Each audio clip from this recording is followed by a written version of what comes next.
Olá pessoal, João Vitor Wrobleski, estudante de Psicologia, sejam todos bem-vindos ao canal Filosofia da Psique. Se você ainda não é inscrito no nosso canal, se inscreva, clique em gostei para nos ajudar a destacar os vídeos. E hoje vamos falar a respeito da Wikipédia e o conhecimento. Já tem gente rindo, provavelmente, principalmente quem é aluno de alguma universidade. Por quê? Porque é mais do que frequente professores universitários criticarem severamente a Wikipédia. E por que esses professores fazem esse tipo de crítica? Porque a Wikipédia é um sistema, um site mundial que está disposto em várias línguas de acesso público e o conhecimento contido ali é construído pelos próprios usuários. Ou seja, qualquer um pode ir lá e digitar um texto. Sendo assim, segundo os professores que a criticam, não há confiabilidade do conteúdo ali exposto. Ou seja, qualquer um, tenha conhecimento na área ou não tenha, pode escrever a respeito na Wikipédia. Bom, e até onde essas críticas são válidas e são verdadeiras? De fato, a Wikipédia é um site livre e pode ser contribuído com conteúdo qualquer um, tenha conhecimento ou não tenha. Só que aí vem outra questão. Eu, por exemplo, já peguei diversos artigos científicos, e eu tenho por hábito ler artigos científicos, inclusive gosto, existem muitos autores de artigos científicos muito bons. Eu já peguei vários artigos científicos que são tidos por esses mesmos professores que criticam a Wikipédia. Esses artigos científicos eles são tidos como superiores em confiabilidade, porque eles já passaram por uma banca avaliadora. Então toda revista online, quando ela vai publicar um artigo, ela passa esse artigo por professores da área para ser avaliado. A grande questão é, será que esses professores realmente avaliam com competência esse artigo? Porque muitas vezes esses professores eles não recebem financeiramente para avaliar. O que eles recebem é uma credibilidade por serem avaliadores desta revista. Algumas revistas são mais sérias e exigem formulários, formas de evitar que os professores burlem essa avaliação. Então eles mandam um questionário e o professor tem que responder aquele questionário a respeito do artigo avaliado. E ele não tem como responder esse questionário se ele não tiver lido o artigo. Então algumas revistas são um pouco mais sérias e fazem esse procedimento. Porém outras que são iniciantes, que ainda não têm fama o suficiente para poder cobrar e exigir isso dos avaliadores, e não tem condição financeira também de bancar avaliadores, então acaba solicitando um trabalho gratuito, não pode cobrar muito.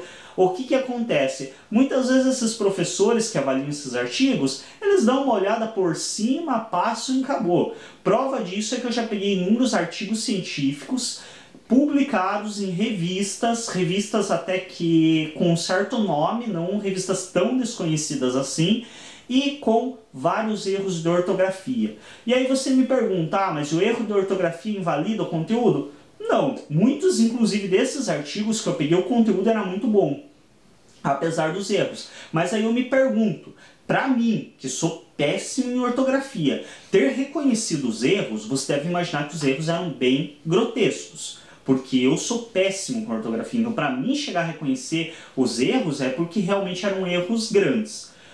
E aí eu me pergunto, que professor, que muitas vezes são doutorados, mestrados no mínimo, que professor avaliou esse artigo científico para não ter notado esses erros e mandado com uma observação, será aprovado, mas com as devidas correções em tais parágrafos que apresentam erros de ortografia. Esse seria o adequado de um professor avaliador fazer com o artigo. Então, qual é a credibilidade real desse artigo que muitos dos professores que criticam outras formas de acesso ao conhecimento afirmam que esses são mais confiáveis? Qual é realmente a confiabilidade de um artigo que chega a passar por um avaliador com erros de ortografia? Eu fico me questionando a respeito disso. Então, aí, comparando esse fato, você vê que talvez esses artigos não sejam tão mais confiáveis do que um artigo exposto, por exemplo, no site da Wikipédia. E aí, o que cabe quando você vai fazer uma pesquisa, por exemplo, na Wikipédia? É um site que tem um amplo conteúdo, Então tem muito conteúdo exposto ali, tem muita coisa disponível. A grande vantagem da Wikipédia é o vocabulário utilizado ali geralmente é um vocabulário bastante coloquial e bastante simples, o que faz com que o conteúdo seja facilmente entendido, mesmo por leigos da área. E também é um lugar onde é bastante resumido, então para quando você não tem muito tempo é um bom lugar para se ler e obter informações. Aí muitos vão falar, mas e as informações de fato não podem ser falsas? Podem. Então os professores estão certos sim em criticar. Há conteúdos ali que podem conter erros, principalmente erros de valores, erros de datas. Então pode sim ter artigos ali contendo erros. Mas, a primeira coisa, quando um artigo contém erro, rapidamente, como é um site muito acessado por muita gente, rapidamente esse artigo acaba sendo excluído ou acaba sendo colocado observações que ele contém erro, porque as pessoas veem que há erros e já notificam os responsáveis pelo site. Outra questão, você mesmo percebe quando uma pessoa tem eloquência para escrever a respeito do que está trabalhando e quando a pessoa está escrevendo, enrolando ou colocando qualquer coisa ali. Então existe uma grande questão que se cobra também, que os alunos vão atrás de conteúdos confiáveis, mas não se cobra do aluno que ele também avalia a confiabilidade de um conteúdo. Então você mesmo pode avaliar se o conteúdo que você está lendo ali é válido ou não. E isso é referente a blogs também, que é outro aspecto que muitos professores criticam ferrenhamente. Qualquer um pode abrir um blog e postar ali o conteúdo que bem entender. De fato, qualquer um pode abrir um blog gratuito. Essa é a única diferença em relação a um livro. Porque aí você fala do blog, mas um livro também. Qualquer um pode publicar um livro com qualquer porcaria escrita ali. Basta ter dinheiro. A única diferença entre o livro e o blog, que o blog não custa dinheiro. O livro, se você pagar para a editora publicar, se você quiser escrever um livro falando sobre se é melhor o cachorro defecar na tua grama ou na do vizinho, se você pagar, a editora vai publicar isso. Então também não há um nível de confiabilidade real em um livro, como eu disse, artigos por aí cheios de erro, então também não há uma confiabilidade grande em artigos científicos. Há uma confiabilidade muitas vezes um pouco maior quando a revista ela tem registros e ela tem existe uma escala de confiabilidade das revistas científicas que elas são mais exigentes. Então quando ela tem um tempo a mais, até facilita um pouco a questão da confiabilidade. Mas a diferença não é tão gigantesca ao nível de você desmerecer outras formas de conhecimento, como os blogs, como a Wikipédia. É uma forma de conhecimento que deve sim ser questionada. Então quem que geralmente usa informação errada de blog ou da Wikipédia ou de qualquer outro site do gênero? Pessoas preguiçosas que nem se dão ao trabalho de ler o que estão colocando. Às vezes o cara vai lá, copia, cola e nem lê o que está colocando. Por quê? Porque pela eloquência do discurso, você percebe quando a pessoa tem propriedade para falar do que ela está falando e quando ela não tem. Muitas vezes também, quando você compara, quando você tem a mínima atitude de não ter preguiça, ir lá e comparar um artigo com outro, com uma tese, com um livro, você vê o que concorda entre eles e o que discorda. E as informações discordantes, você vai se perguntar, opa, pera lá, se um autor diz isso, outro diz isso, qual deles está correto? Então você vai em busca de mais material com maior nível de confiabilidade para colocar à prova aquilo que você leu anteriormente. Então você mesmo tem como avaliar. Por exemplo, você pega um artigo ou um conteúdo de blog onde o indivíduo começa o texto escrevendo o alto nível de complexidade da temática abordada aqui. Beleza, aí no próximo parágrafo está lá. Então nós vai fazer...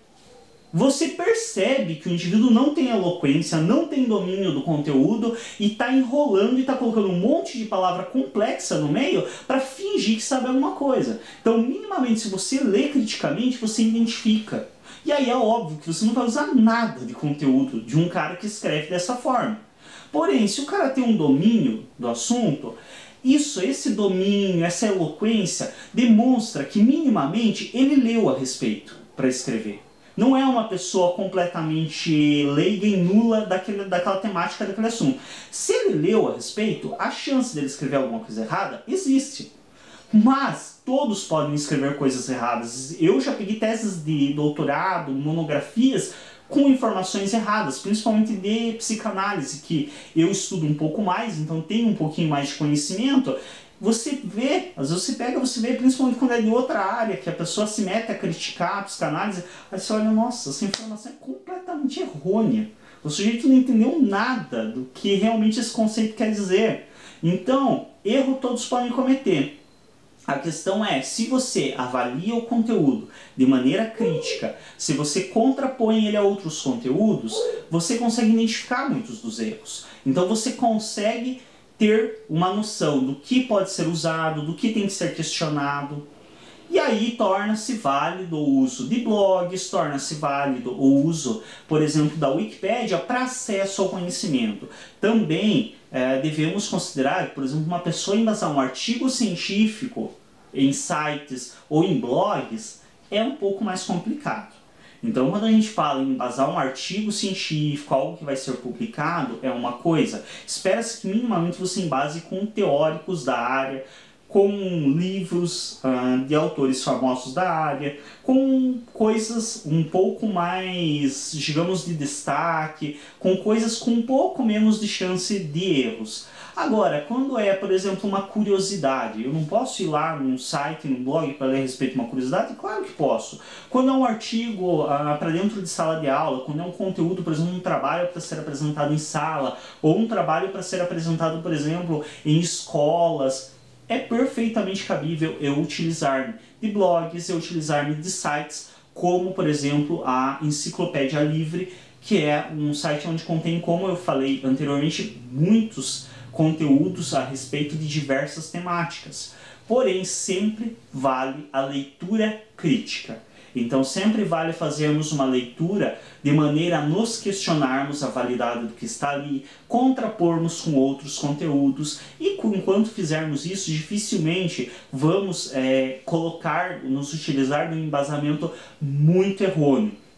Porque eu já encontrei sim alguns artigos da Wikipédia com erros de informação, mas nunca encontrei nada do tipo, o cotovelo do ser humano fica em anexo à canela. Nunca encontrei uma coisa tão absurda a tal nível, porque informações tão absurdas geralmente já são denunciadas e são retiradas. E as informações que contêm erros, quando você contrapor a outros blogs, a outros conteúdos, a artigos científicos, você vai identificar os erros. Então, a outra utilidade muito importante da Wiki é, por exemplo, quando você não entende nada do assunto. Então, às vezes é uma palavra que você nem sabe o significado do termo.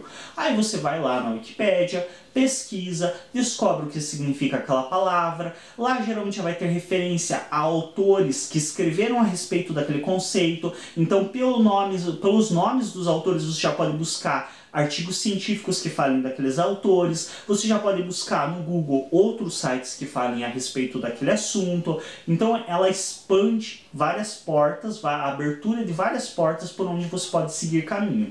Agora, é claro, se você entrar ali, ler o que está ali, ficar no que está ali, a chance de você errar é grande. Assim como, igualmente, se você pegar um único artigo científico e embasar todo um trabalho em cima de um único artigo científico, a chance de você escrever um monte de besteira é igual.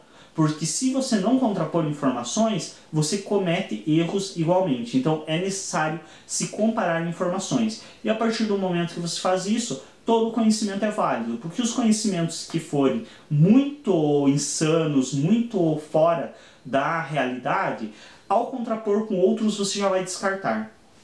É isso, só para frisar. Tem alguns professores também que eu já vi que fazem críticas à Wikipédia e descem a lenha na Wikipédia, mas que às vezes a aula do cara ele fala muita asneira que você fica se perguntando se ele fizesse a aula dele embasada na Wikipédia, isso não teria muito melhor qualidade.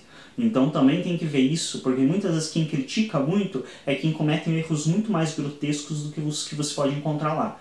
Então é sim uma porta de entrada para o conhecimento, não deve se permanecer unicamente ali. de modo algum, em nenhuma das formas de conhecimento. Assim como quando você acessa, por exemplo, o nosso canal, você não deve ficar exclusivamente no vídeo do nosso canal para embasar um trabalho ou para falar a respeito de um conceito, porque também podem haver falhas, podem haver erros. Então, quando você assiste também um vídeo do nosso canal, é importante que vá, leia artigos a respeito, leia mais conteúdo para contrapor as informações. Afinal, o nosso canal tem a proposta de ser mais uma abertura para o conhecimento e mais uma forma de você conseguir entender certos conteúdos de maneira mais simples, mais coloquial, não tão complexa e pesada como muitas vezes pode parecer para alguns dos artigos científicos, mas não elimina a necessidade de contrapor com outras informações. É isso. Então, quem tiver interesse de saber a respeito de informações novas, sempre é válido sim entrar lá no site da Wikipédia, da Enciclopédia Livre, dar uma pesquisada a respeito. Mas, quando for utilizar isso para embasamento, procura mais conteúdo, procura outros materiais, contrapõe e verifica o que de fato ali tem validade e o que não tem. Outra coisa é que muitos dos artigos da Wikipédia têm toneladas de embasamento. Então você corre lá para o final da página, o cara embasou com alguns dos melhores autores da área, tem lá todos os livros, as citações, tudo certinho. E se você for procurar as citações do cara, você vê que de fato as citações são boas, são confiáveis. Às vezes ali tem um artigo melhor escrito do que muito artigo publicado em revistas por aí. Então é sim um conhecimento válido e é um conhecimento que você deve acessar, porém sempre tendo uma leitura crítica e sempre contrapondo. Se você ainda não é inscrito no nosso canal, se inscreve, participa, assiste os demais vídeos. Então nós temos aí mais de 320 vídeos a respeito de diferentes temáticas, tanto na área de psicologia quanto de filosofia. E é isso. Obrigado a todos pela atenção e até um próximo vídeo.